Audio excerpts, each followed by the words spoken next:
Hello there. What is going on, you guys? Today I'm going to be bringing to you a deck breakdown for a deck called Absolutely Balanced Thorgal. We're also going to be talking about the Horsemen. This is a Horseman deck. We're going to be talking about what makes the Horsemen work. Why are people always talking about Horseman decks? What is the big deal with Horseman decks? And I think they might be a little overrated, but they're nice, and the pros and cons of having a Horseman deck. I also want to remind you guys there is a huge giveaway going on right now for a Super Star Destroyer for Star Wars Armada. All you have to do to enter to win that is to become a subscriber and leave a comment on this or one of my videos, and you'll automatically be entered to win. And that'll be for a gift certificate for cool stuff in the form, about $170 something gift certificate, whatever the going rate for the Super Star Destroyer is at the time that I announced. It'll be on or around December 21st, so that'll be just in time for Christmas. So this is a Dis, Sanctum, and Logos deck, and I really like these factions. Dis has got a lot of control and just a lot of havoc. This is just an overall well-rounded faction. I really like Dis. It's got some strong creatures. Sanctum is, more creature oriented, but a little bit of support and just very, armory creatures, a lot of knights. And Logos is all about the card draw and the deck support.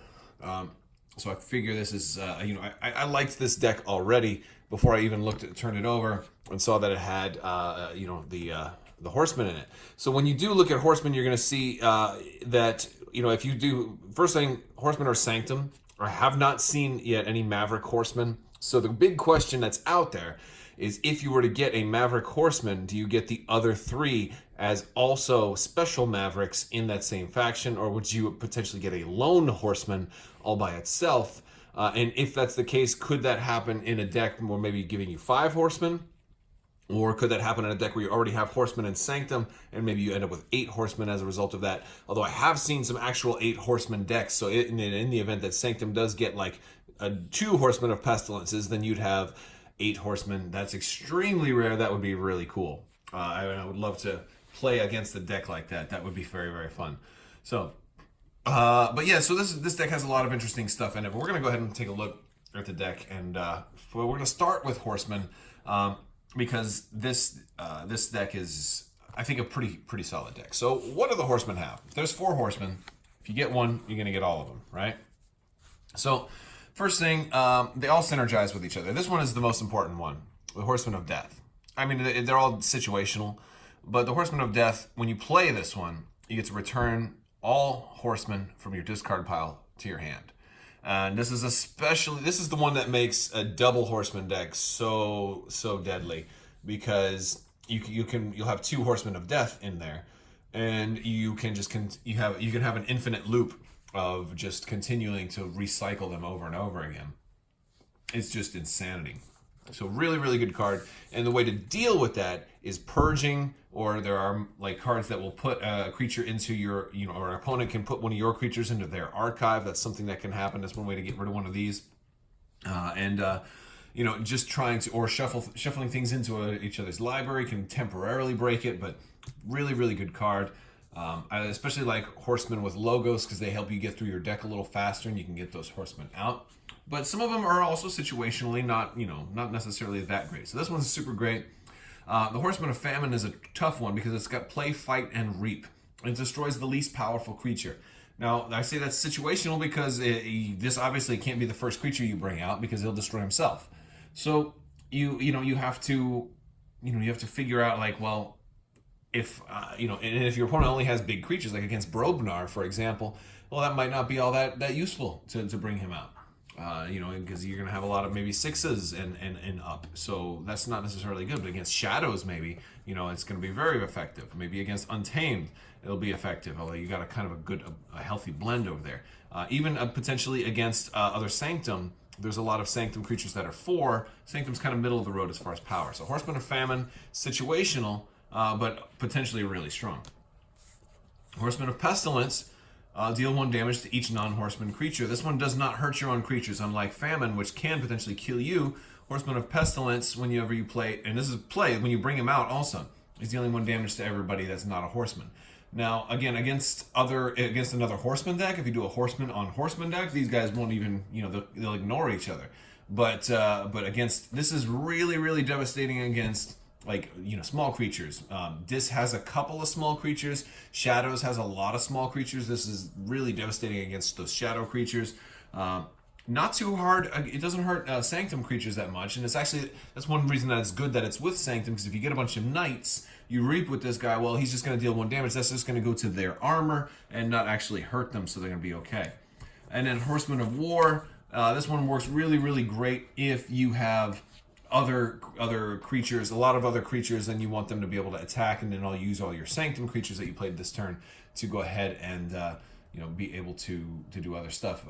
I also like this one with Logos, in case you get that Logos card that says you can play not one non-Logos card. You might be able to drop this guy and do even further shenanigans. So the Horsemen are nice, and I think one of the things that, they're not like amazing, and having 2 sets might be potentially amazing, because you could get 2 Horsemen of Death and just keep cycling them and just doing Sanctum over and over again. You could potentially have a really game-breaking combo there, but if your opponent doesn't have anything to deal with it. There are a number of cards that can deal with it, though. The fact that they're all the same power level means they're vulnerable to a number of board-clearing effects. They're both power above 3. They're both, they're all rather power 5. So, there's just a number of effects that can deal with Horsemen.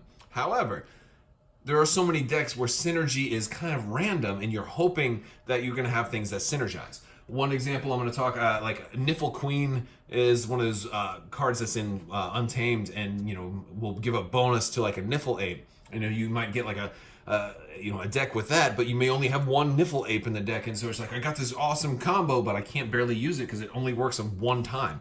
Or you might get a creature who's like, oh, you gain a bonus when you play an artifact, but you only have 1 artifact in the deck. So there's some combos that just aren't going to work, and when you get Horsemen, it's kind of like, all right, I know this deck won't be completely terrible, and so, like, granted, a lot of people think that Horseman is like one of the best decks ever, but I'm telling you, like, all when you see Horseman is that the deck's got at least some synergy, and that's always a good thing. It's a good start. So that's kind of my opinion on Horseman decks. Now looking at this deck, we're going to go ahead and look at Untamed first. We do have a shoulder armor. I really like that one, especially when you have a Horseman of Pestilence out there who's going to be doing damage to other people. This gives somebody 2 armor. They have to be on the flank, but this will help them absorb that damage from those Horsemen reaping. We've got our 4 Horsemen. I'll put them there already. We've got Hail the Merchant. Each time you play an artifact, gain 1. Okay, that's only going to be good in here if we have a lot of artifacts. We have a few, so he's okay. But what's nice is we do have a couple. So we have our 4 Sanctum creatures. We have 7 total. Again, having creatures isn't always necessarily the sign of a really good deck either. But it tells you that at least you're going to have some things that work. Having a lot of creatures is better if you have a lot of cards that support having a lot of creatures. Like for every ready creature you have, you can do this, or you can capture one, or things like that. Those are things where you want to have a lot of creatures, but having a lot of creatures just for the sake of having a lot of creatures is not necessarily super awesome, but it can be pretty good. Commander Rymel, use a friendly non-Sanctum creature when you reap with him. That's nice because this allows you to have continue to keep doing Sanctum and still be able to use one of those other strong creatures you have out there, especially if it's somebody who has a reap ability. You can trigger their reap ability also. Rymel's really good, but this is going to work better in a deck where you want to, maybe you have a lot of Sanctum creatures out there. He's going to work good in this deck because we have a decent number of Sanctum creatures. So I might have 3 Sanctum creatures out there, just keep calling Sanctum. When I reap with him, then I can still access my other cards that are on the board. And then Bulwark is one of the best supporting creatures. His neighbors gain +2 armor. Again, armor is just going to be really good with the Horsemen, so they're dealing that damage. They're going to deal damage when you reap, and so you can just potentially absorb that into armor. We do have an artifact for Sanctum, 1 artifact, and it's going to be... no, I'm sorry, we have more than 1 artifact, but this is the first one, and Whispering Reliquary, you can return an artifact to its owner's hand. I love this one because there's so few things that do really directly deal with enemy artifacts. While this one is not going to work in every deck, it's just nice to have available, and I definitely would love to have it available. And then I've got the Sigil of Brotherhood.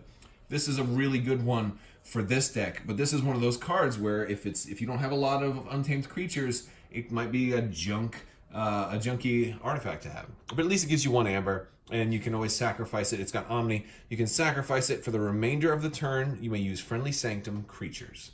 Not bad, right?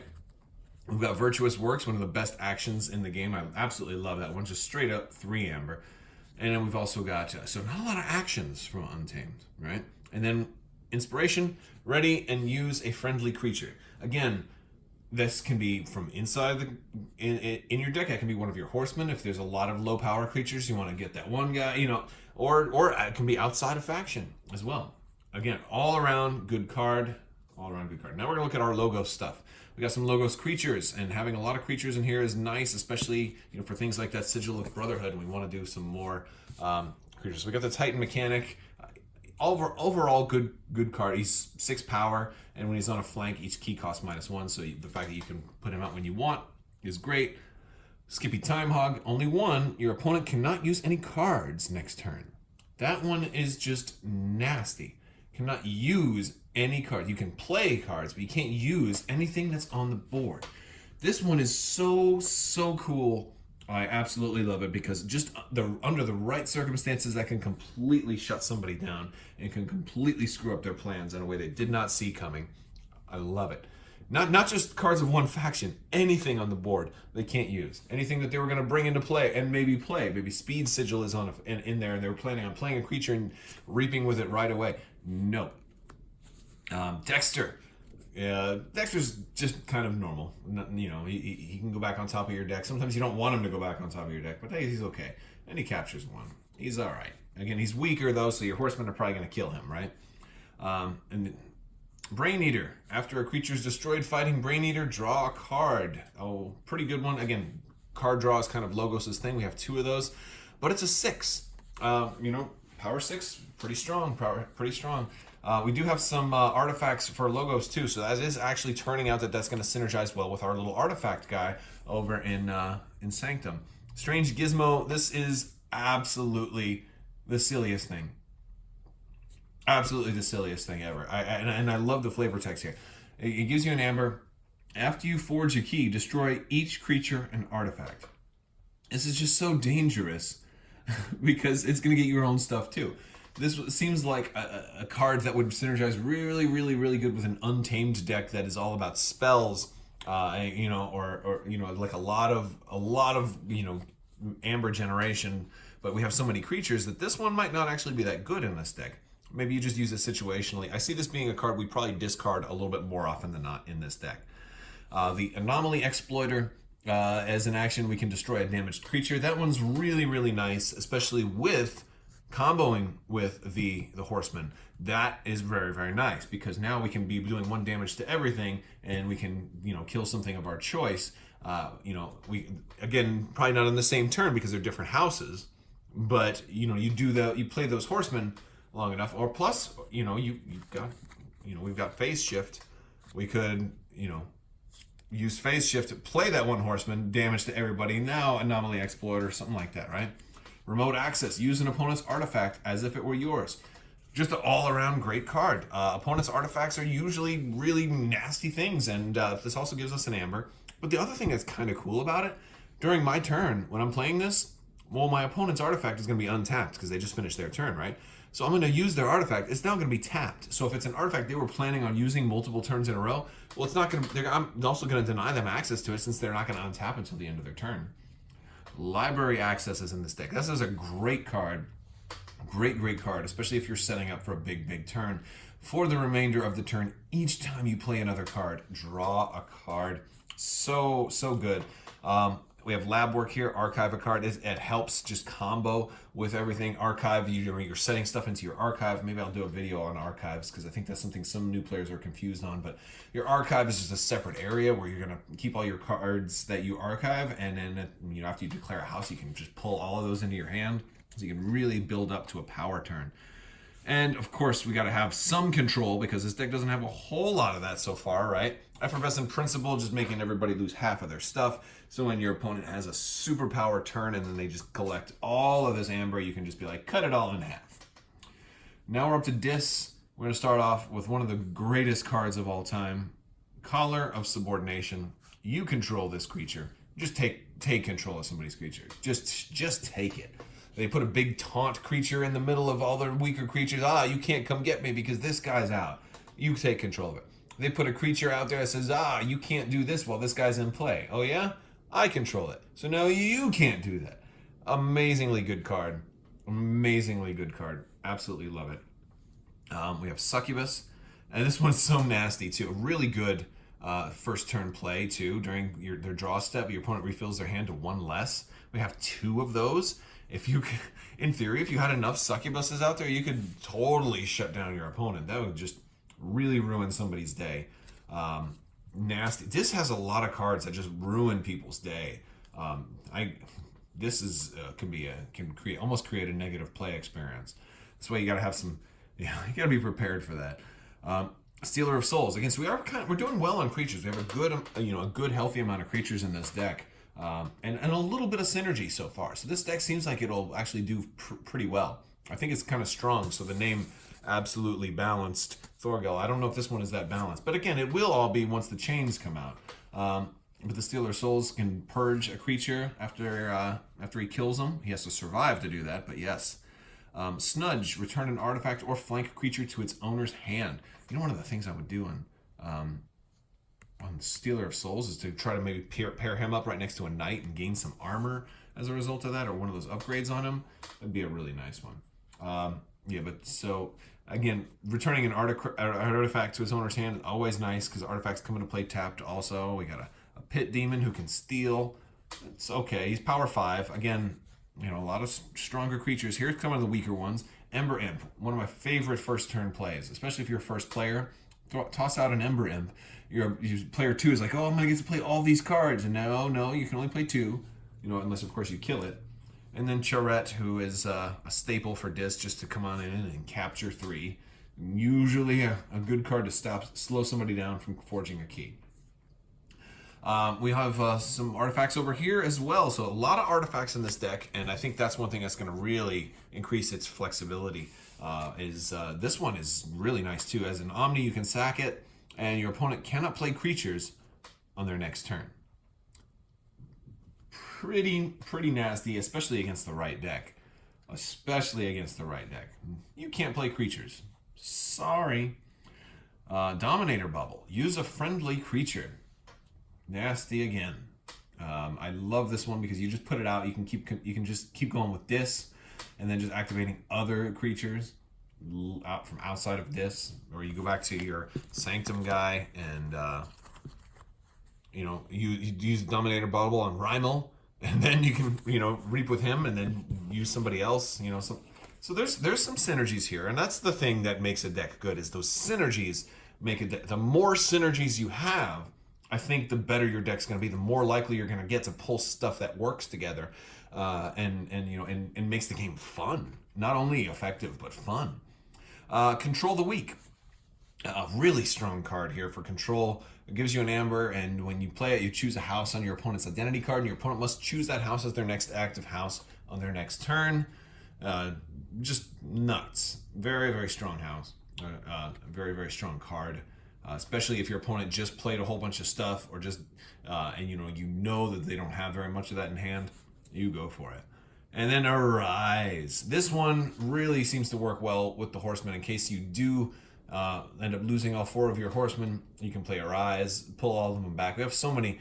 And Arise is also really, really good with Dis, too. In case the board gets cleared, you can play Arise, pull all of your Dis. Because you've got 1, 2, 3, 4, 5, 6, 7 Dis creatures. So, you're going to have a couple probably in your discard at any given time. So, there's a lot of stuff that you can do there. So, this deck has a lot of synergies. Even if it didn't have Horsemen and just had some other Knights in their place, I think it would still be a pretty strong deck. So this is Absolutely Balanced Thorgal. If you like this video, go ahead and give it a thumbs up. Let me know what you think down in the comments below, guys. I want to give a huge shout out to all of my patrons on Patreon. You guys are awesome, and I've got another big promo thing coming up for you guys here in the next couple of days, so stay tuned for that. I want to also just remind you guys there is still time to enter to win that giveaway, so don't forget to subscribe, leave a comment, and click that little bell for alerts so you don't miss out on when new video content comes out. Are you playing KeyForge yet? Let me know what you think. It's such a cool game. It's a lot of fun, and it's just you know, I've spent a lot on it, but it's a cheap game to get into. It doesn't cost that much. $10 gets you into the game. It's you don't even have to get a starter. You don't even have to use the FFG tokens. You can use whatever you want. I mean, you'll probably want to sleeve your cards, but I mean, really, it's just a great game. It's a lot of fun, and everybody I've talked to, even naysayers, are playing it, and they're really having a good time because it fixes so many of those problems that a lot of other collectible games have. And that you don't have to build a deck and you don't have to chase after rarities and stuff. You can just pick up any deck and go. And once the chains come out, once all of the decks have a chain level and a strong deck, like this is a pretty strong deck. I imagine this will start with quite a few chains because it does have so much synergy and so many good cards in it.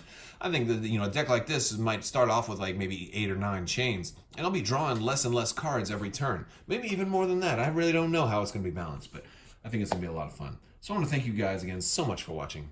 And have a great day.